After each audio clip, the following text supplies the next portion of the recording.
welcome to our deep dive into Deepak Chopra's How to Know God. Oh, a fascinating book. It really is. We're going to be exploring kind of the intersection of science and spirituality today. Okay. And trust me, some of these ideas are really thought-provoking. Yeah, Chopra does a great job of weaving those two worlds together. He even suggests that, our brains are hardwired for spiritual experiences. Yeah, it's not what you typically expect from a book about God, right? Right. One of the first things that caught my eye was this idea of a reality sandwich. Uh-huh. I'm curious, how do you see that concept playing out in the book? Well, it's like he's saying there's more to reality than, what we just see on the surface. So imagine a sandwich, right? Okay. The bottom layer is the everyday world, what we see and touch. Okay. The top layer is pure spirit. Okay. And then the filling. That's the quantum domain. That's where our minds operate. So our minds are the bridge between the physical and the spiritual. Exactly. And that bridge is where some pretty wild stuff happens. Chopra uses this model to explain things like miracles, even the power of prayer. He's suggesting they might originate in that quantum domain where mind and matter intersect. Okay, so that leads us to the 7 levels of miracles. Yeah. He ties each level to a different brain response, starting with basics, survival instincts, and scaling all the way up to profound mystical experiences. What struck you about this framework? Well, it's fascinating how he uses the example of that World War II colonel who was shot point blank in the head. Oh, wow. But miraculously survived. And then the colonel ended up dedicating his life to spiritual pursuits, became a wandering monk. Wow, that's a powerful example of how a life-altering experience can push someone to that higher level of spiritual awareness. Right. He went from fighting for his life to seeking a deeper understanding of it. And Chopra argues that we all have the potential to access these different levels of awareness, even if we haven't had such a dramatic event. But it's not just about the miracles themselves, is it? Right. Chopra is saying there's something deeper going on, something about how our brains perceive reality. Absolutely. He's suggesting that even these seemingly supernatural events are grounded in our neurobiology. It's like our brains are wired to experience the divine, to tap into something bigger than ourselves. So are we creating God in our image? Or is God shaping our perception? This idea of the 7 stages of God gets right to the heart of that question. Yeah, it does. And that's where things get really interesting. Chopra argues that we project our needs and longings onto the divine. Each stage reflects a different level of human development and understanding. Okay. For example, a child might see God as a protector, while someone who has experienced loss might see God as a comforter. That makes me think of the story Chopra tells about his mother seeing a cobra in her kitchen and not reacting with fear. Right. Instead, she saw it as a manifestation of Shiva. That's a great example. Her perception of the snake was shaped by her spiritual beliefs. It highlights how our understanding of God evolves as we do. Which brings us to another key concept, this idea of the mind field. It feels almost like a cosmic internet, where information flows freely and boundaries blur. Yeah. What stood out to you about this part of the book?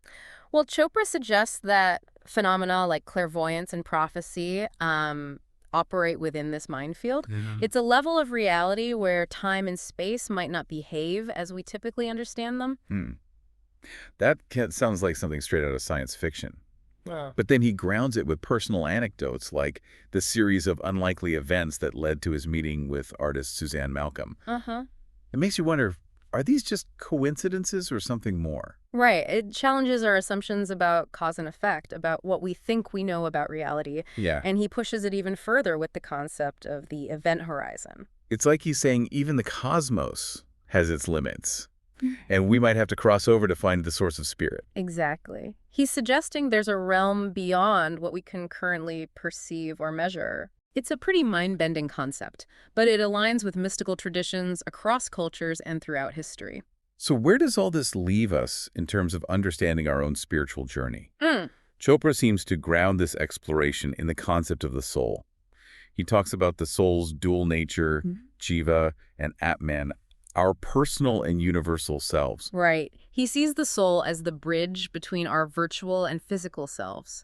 And it's this soul, he argues, that guides us on our spiritual path, helping us navigate the challenges and discover a deeper meaning in our lives. He draws upon the 5 kleshas of Hindu philosophy, the causes of suffering, to illustrate how our soul helps us move beyond those obstacles towards a state of greater peace and fulfillment. Yes. And he uses the story of Bal Sahib, his childhood servant, to highlight the different ways we understand death, the interplay of our personal and universal selves. It emphasizes that we each have a unique perspective on the world, shaped by our experiences and beliefs. It's like he's saying our journey to know God is also a journey to know ourselves.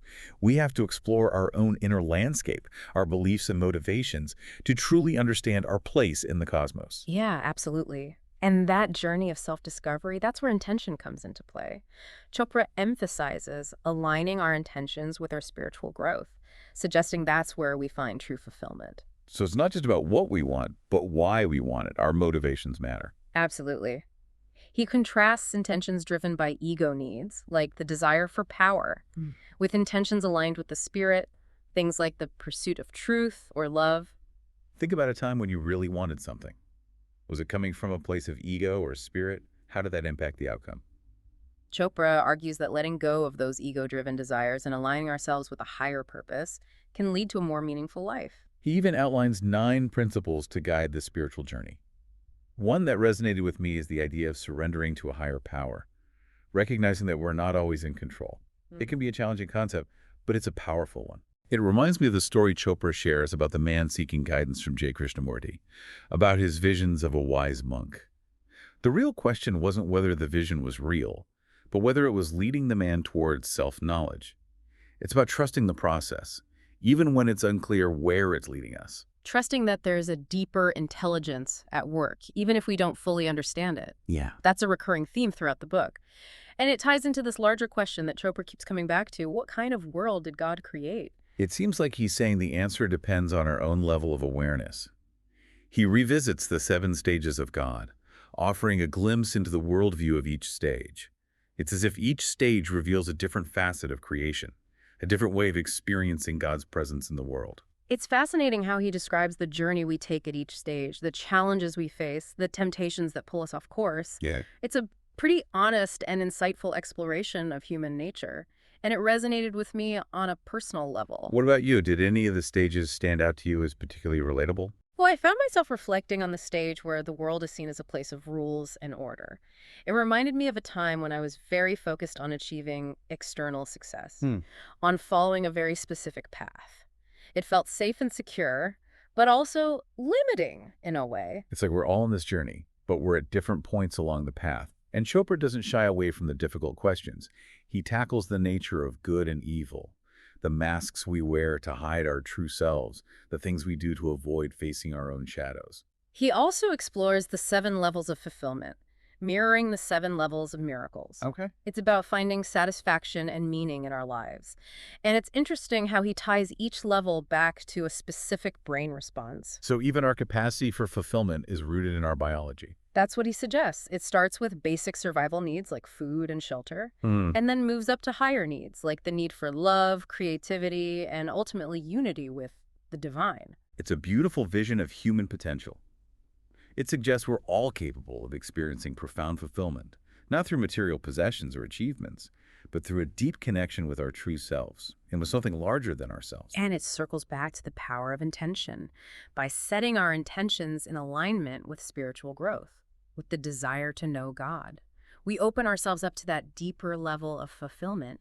We tap into that infinite intelligence that Chopra equates with the divine. It's a powerful message, a call to action to consciously choose a path of spiritual growth, to cultivate awareness, and to align our lives with a purpose that transcends our limited ego desires. It's about recognizing the interconnectedness of all things, the unity that underlies the apparent diversity of our experiences. And it leads us back to this idea that the universe itself might be seeking to know itself through us. That's a pretty humbling thought. It suggests that we're not just passive observers in a random universe, but active participants in a grand cosmic dance of creation and discovery. And by choosing to know God, to align ourselves with that divine intelligence that permeates all things, we become co-creators in this unfolding story of existence. It's almost like a safety net, knowing we're part of something bigger, guided by a wisdom beyond our own. Chopra encourages us to trust in that connection, to surrender to the guidance of a higher power, even when things get tough. What do you think? Is there a comfort in surrendering control and trusting that we're being led towards something greater? Well, Well, it's definitely a shift in perspective, moving away from that idea that we have to figure it all out on our own. He suggests that the journey to know God is less about reaching a specific destination and more about embracing the process, the unfolding of awareness. It's about recognizing our true nature as spiritual beings. So how do we practically apply these concepts to our daily lives? Well, Chopra offers some really tangible advice. He emphasizes practices like meditation, mindfulness, and self-reflection. It's about taking the time to connect with that inner wisdom, to listen to the whispers of our soul. It can be easy to get swept up in the busyness of life and lose sight of that inner connection. Oh, absolutely. Chopra reminds us that we have the power to shift our focus Right. from the external to the internal, from the material to the spiritual. It's a choice we make each day. He also reminds us that we don't have to do it alone. We can tap into the wisdom of ancient traditions, the insights of modern science, and the support of fellow seekers. It's about finding what resonates with us and incorporating those practices into our lives. He even suggests that paying attention to the moments of synchronicity can provide clues about the workings of a deeper intelligence. Have you ever experienced something that felt like more than just coincidence? Oh, yeah. Perhaps a series of unexpected events that led you to exactly where you needed to be. It's those moments that make you pause and wonder if there's something more at play, a force guiding us toward our purpose. Chopra invites us to be open to those possibilities, to approach life with a sense of wonder and curiosity. He reminds us that the journey to know God isn't about achieving a specific outcome, but rather about embarking on an exploration of our own inner landscape, recognizing the divine spark within ourselves and in the world around us. It's a journey that requires courage, a willingness to let go of limiting beliefs, and an open heart. But it's also a journey filled with joy, wonder, and a profound sense of purpose. It's a path that can lead us back to our true home, to the heart of God. Well, if Deepak Chopra's How to Know God has sparked your curiosity, I encourage you to explore his work further. And as you continue on your own spiritual journey, remember to trust in the process, embrace the unknown, and stay open to the infinite possibilities that lie within you. Did you get any of that?